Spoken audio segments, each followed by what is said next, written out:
Okay, good day everyone. Hope y'all are having a fantastic day. So I want to share this price run that I caught. I caught this, but I didn't take it on my live account, and I'll explain why as price gets delivered. I recorded this on the bus, and I wanted to do the voiceover live while price was getting delivered, but I didn't want to draw attention to myself on the bus, so I just decided to record and then do the voiceover later. So as you can see back there, I typed that I'm experimenting something, and if I'm right, well, the continuation to that is if I'm right, I want to see price get delivered up to that black line up there. That's where buy stops reside, right? And I'm expecting to see price run towards that area, respecting institutional order flow, which means I want to see fair value gaps, bullish order blocks all get respected as price gets delivered up there. So the reason I didn't take this on my live account was because I literally found this idea in the morning, and I'll fast forward a little bit. That was me identifying where the black line was properly. I found this in the morning while studying price action from yesterday, actually, not even today. Here I draw the fair value gap. So I was studying price and I saw something, and after all the studies I found this. I think it was 2:27, which is somewhere around 8:27 New York time. And I was expecting to see the logic that I saw while studying price in the morning get delivered here.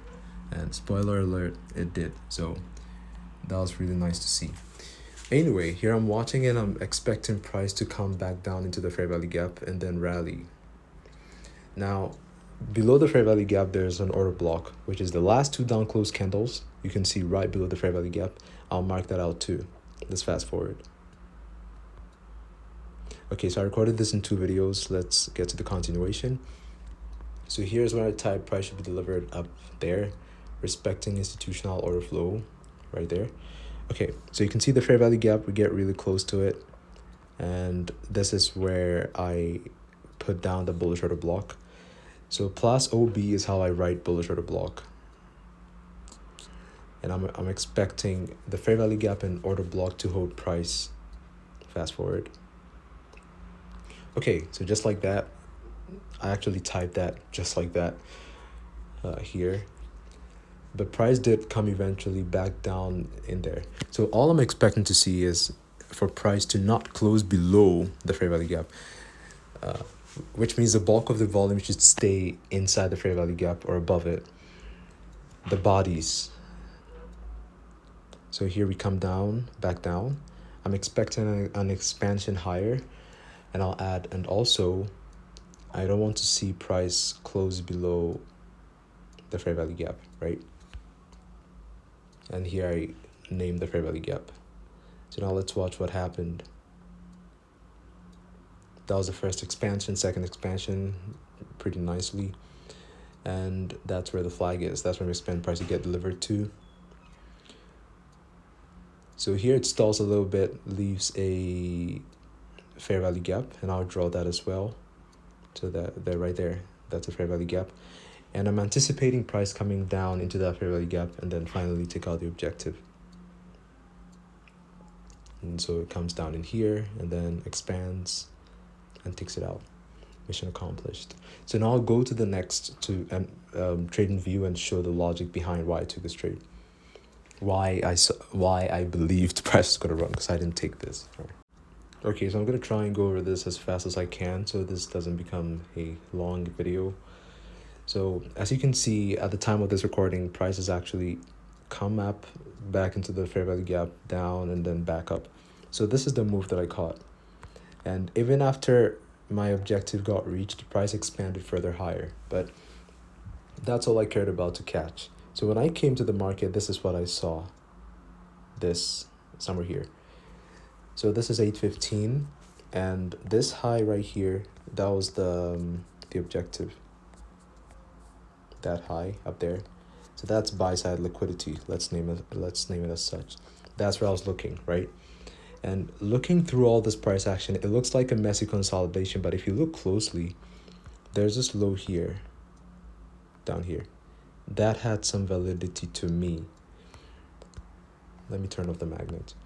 Okay, so I'm looking at that low, I'm looking at all the price action, and I'm trying to see what event happened, what time. So look at the time down here, right? As I move, you can see the time, Tuesday, 20 February, 7 a.m.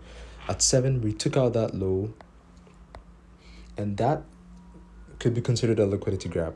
But what even gave me more confidence that price could actually spool higher to the buy side is we also had this market structure shift with this big bullish candle taking out this high, and I hope this is clear because I'm doing it on my phone. Taking out this high, this move took out this high and left a fair value gap. So that's something I saw on the 15-minute time frame. So you see price is fractal. The patterns we look for to find the logic and price action on the 1 minute time frame, we use the same on the daily, the H1. It works on every time frame. So here I'm looking at price, and as you can see, this is 8:15. So now let's go to the 1 minute time frame, because that's not immediately when I engaged, right? I was waiting for 8:30. Now we had news at 8:30. It wasn't like CPI or NFP or anything crazy like that, but here I'm expecting this big bullish candle to be the setup and the setup price uses to go higher.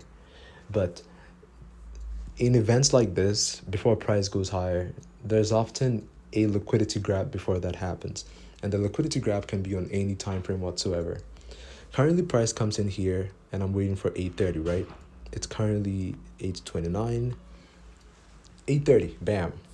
But price doesn't go immediately. It leaves a low inside that fair value gap. So now I'm just watching. All this while I haven't engaged. And bam, it comes back down, takes liquidity into the small fair value gap we had. And that's where I would buy, right? Comes deeper in there and then gets rejected. So price didn't close below the fair value gap. It actually hit the order block here and then did a rally. So that little event gave me enough confidence to believe that price, would be delivered upwards. And the rest, we all know how that evolved.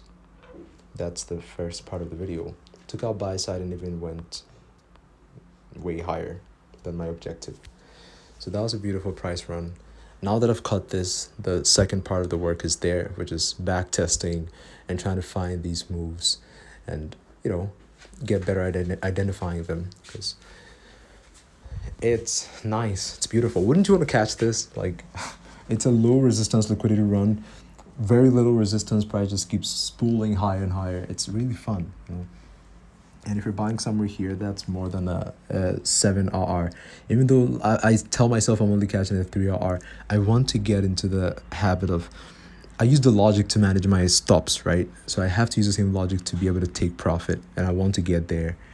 So yeah, that's basically it, guys. That's the logic. If you like this video, like and subscribe, and I'll catch you in the next one.